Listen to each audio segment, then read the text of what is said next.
Welcome back to Basic Crypto. My name's Connor Olstead, and today we're going to talk about alt season. 'Tis the season, it's alt season, and what does that actually mean? What is alt season? So the best definition for alt season that I've been able to find, or the best way to kind of like indicate it, and there's a lot of different indicators, but what I'm going to use to essentially define it is when Bitcoin dominance month over month is on the downward trend for at least 2 months in a row. It happened in 2017, it happened in 2021, and now we're starting to see it happen starting in 2024 and probably going to carry into 2025. In releasing this podcast, it should be timed right about when the alt season starts. And it could be false, or could be a bad indicator because of the United States election. But that's why you have to kind of take a lot of other factors that like play into alt season. But my guess, at least, is that it is essentially the beginning of alt season and that we are entering right into it. And I don't think it's going to be as long as the previous ones. But this is how we kind of like dive into those indicators. So we have what's called Bitcoin dominance. And what Bitcoin dominance is how much Bitcoin is dominating the crypto market. So if all the money in the market is $1 trillion and all of that money is in Bitcoin, it has 100% dominance, right? And then if there's $10 trillion in the market and in Bitcoin is still at $1 trillion, well, Bitcoin has a 10% dominance. Okay, you understand in the math, hopefully. So as we start to see that Bitcoin dominance drop, and especially as more and more money is going into the market, it's a big indicator that you are in alt season. And like I kind of mentioned earlier, there's a possibility for breakouts, and false alt seasons is what I'll call it. I literally just coined that phrase. I don't know if anybody else says that. But like right now we have an external force in the United States that is Donald Trump. And he's naming all these people that are going to be in certain cabinet positions, but they aren't in there yet. And so it's all based on future speculation, and that could be causing false things in the market to be happening. So all that stuff needs to be taken into consideration when you are considering whether or not we're in alt season and what you should do or can do or might be seeing inside of the markets. And the other thing that I could think of is that will definitely trigger a difference from Bitcoin dominance is if a country, or a dominating country especially, or the national world reserve currency chooses an altcoin to be their coin. So let's say if United States says, hey, the new Fed Now thing that we got going on, we want that now to be run on the blockchain, and this is the blockchain we're going to use. We're going to use the Solana blockchain. Okay. That is going to totally move dominance from Bitcoin into Solana, because it's essentially like a backed coin in a different way. And so that would not necessarily, I would not consider that alt season. I would consider that like a rebalancing of the markets, and it's a completely different thing to think of. And that is what a lot of people are staying in when alt season is over and everything is dropped, right? And people have taken their profits. It's a big reason why a lot of people stay in for the long haul or hold for the long haul, because they think that there are certain projects that have utilities, coins, blockchains that have utility and use in the real world, and they want to hold for that because that use is what's going to be its value in the future, not all this money that's flowing in and out of the markets for just retail investors that are looking at it like it's a stock. So why does this happen? Alt season happens because people start to see that Bitcoin goes up, right? But it can only go up so much. Like it's gotten so expensive for a Bitcoin, and the dominance of it is so huge. It has like $2 trillion right now is the market cap of Bitcoin. And so, adding another $1 billion in there is not going to move the needle like at all. And the investment isn't going to go up like at all. But if you have a smaller coin, an altcoin, that only has a market cap of $1 billion and $1 billion goes into it, well, that just jumped 100%. Okay. And so you can make significant gains on these smaller coins during alt season. And people, investors, especially once people get interested in the market, there's interest in the market in retail or institutional investors. ETFs are going around, getting filed for and whatever. Once all that starts to happen, you can see that it's like, okay, I can make some significant gains if I just pull half of my holdings out of Bitcoin, put it into some other smaller coin, watch it go up, and then put it back into Bitcoin, right? That's kind of why this happens, is that people see that there's opportunity for higher growth in other places. And why is this a good thing? This is a good thing because you can get significant gains in a short amount of time. And that's why a lot of people, have this FOMO and they want to jump into these things because like they just skyrocket. It's 20%, 40% in a day. And there's this fear of missing out. The other good thing though, outside of the gains is, it pushes innovation. So all these altcoins are, different projects that different people have launched. Some of them are not legit. They're pump and dump schemes. They're things that just people shouldn't have their money in. But these opportunities still present themselves because people invest in it. They invest in it for the gains, and that's about it. But pushing innovation for other companies or projects is definitely a positive of something in alt season, because at the end, when everything dumps and everything goes down, yes, they might drop 20%, but they gained 100 along the way. And so now they have an 80% margin of what they didn't have before. And it's a lot of money that they're able to use to progress innovation. The other thing is diversity. So having a diverse platform, Bitcoin being diverse outside of just Bitcoin, diverse in investments of all crypto assets, whether that be NFTs or coins or layer one coins or whatever it is that you want to diversify in. Alt season shows that diversity is a good thing. It does help, and it will increase, value over time. And hopefully, you're investing in things that will be used in the future to solve certain problems. And then I preach that all the time, so I don't need to get more into that. Why this is bad. The bad thing is that you're dealing with a lot of people that have no idea what's going on. And so they're going to lose a lot. Pump and dump schemes is a bad aspect of this. Euphoria that comes, and these people just seeing this like crazy amount of money.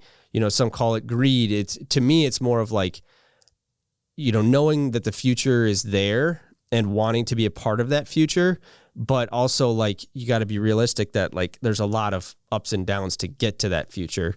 And so it's a whether or not you sit with a iron gut in the bottoms of that future. So, and then the other bad thing that I don't like about it is that it feeds the narrative. It feeds the narrative that oh, this is all fake. This is nothing. This is whatever.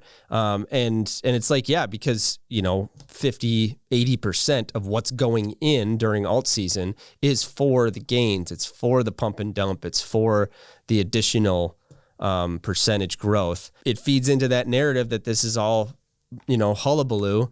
It's kind of like, I liken it to, in high school when, the teacher grades on a curve. And so, cause everybody does bad in the test, right? And so the teacher gives everybody a 10% bump. Well, what if there was one kid who only got one question wrong?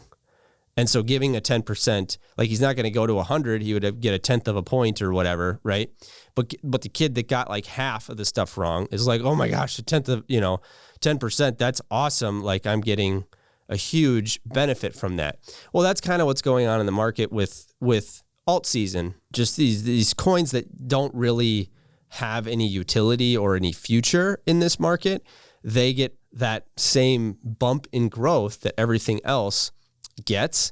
And the stuff that really like deserves it, the kid that really studied for his test and deserves to just like get a little bit of a bump up, it's got to be even for everybody. And so it's, there's a love-hate relationship that different people have with alt season. But it definitely, if you're aware of it and looking at it, it can definitely be something that's a positive. So let's talk about what you should do about alt season.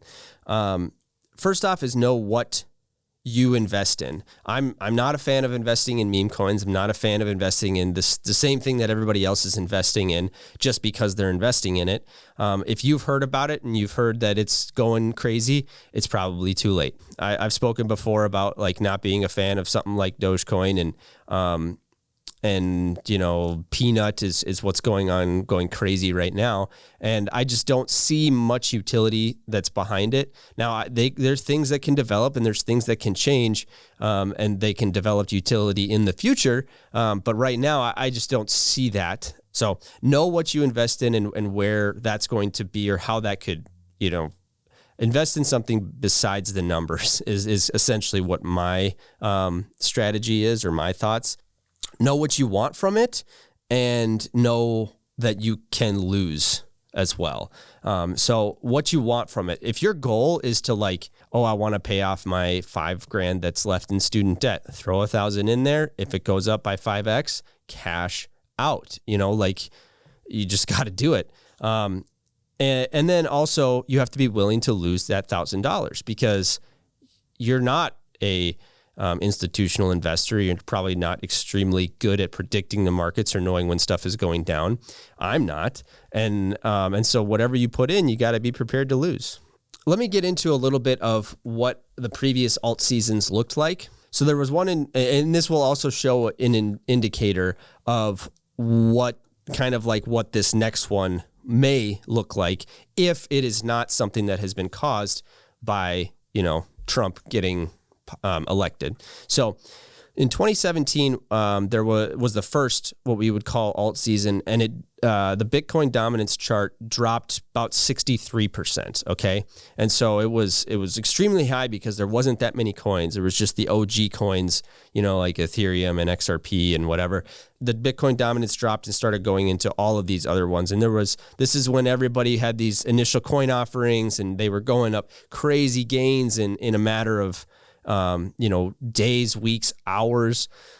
And that was when this drop of Bitcoin dominance went down 63%. And it dropped to a low of the Bitcoin dominance chart. And you can look this up by going to TradingView or something and go into BTC. So Bitcoin D, BTCD. And if you look that up, that's the Bitcoin dominance chart. You can change the candles to a month, and then you'd kind of see what I'm talking about here. So in 2017, it dropped to 35.46% was the low of the alt season. And in that time frame, it was an 11-month time frame. It went down, the 1-month candle of Bitcoin dominance went down 6 months in a row. Then it went up 2 months in a row, and then down 3. Okay.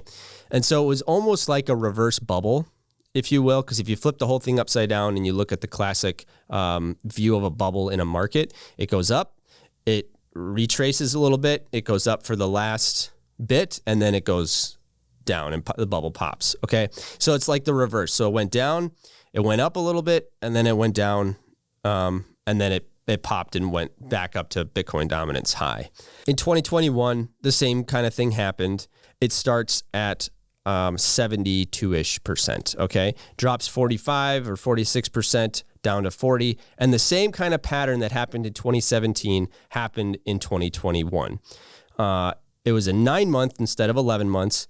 It dropped 5 months in a row. So instead of 6, it drops 5. It goes up 2 again in the middle of this, right? And then it drops 2. What we have in both of these alt seasons is we have a retracement back up in Bitcoin dominance for 2 months. And if you were to sell in those 2 months, yes, there are definitely some gains that you miss out on because you have yet another drop for 2 months that are coming, 2 or 3 that come after that. But it would have been still a good choice in the grand scheme of things.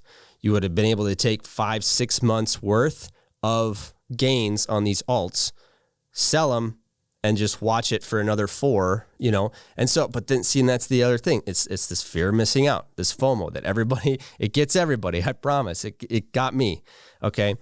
Well, all this to say, I believe right now in 2024 that we have now started alt season. If you put stuff in 2021 when everything was at its high, it will probably get back to at least the point that you bought it in at. It's probably going to go higher. But here's the thing. if you have been sitting there and watching this, first off, if you've held, good job, good on you. And if you've been sitting there and watching this and been like, man, like I wasted so much money. Well, but you don't waste until you sell. You're going to have another opportunity, most likely to get that back. Now, there's a lot of coins that you probably won't, and those are just the risks and rewards and whatever. But you're probably going to have the opportunity to get that money back. And when you do, you know, using the past, using the history of previous alt seasons, you might be able to tell if you should just take it out, cut your losses, maybe hold a little bit more. And something to keep in mind, because I believe that this is the future, is that if it has utility, I think it's going to go up long term. And so I don't think that there's necessarily anything to worry about if you don't need that money. But if you do, and if things have changed in the last 3 years, there might be a time for you to get out. So welcome to alt season. That's where we are. I hope it makes sense. Mainly, it's that Bitcoin dominance chart is the thing to look at to know if you're in or out of it. But a lot of money is flowing in and out right now. And it's really fun to watch. Just be careful. Thanks for watching, guys. Hit me up on Twitter, or X is what it's called now, I guess, at Connor Olstead. If you have any questions, definitely hit them up in the polls or anywhere that you're seeing this, and I'll try to answer them. We're going to try and come out with more of these episodes, and I appreciate you guys listening.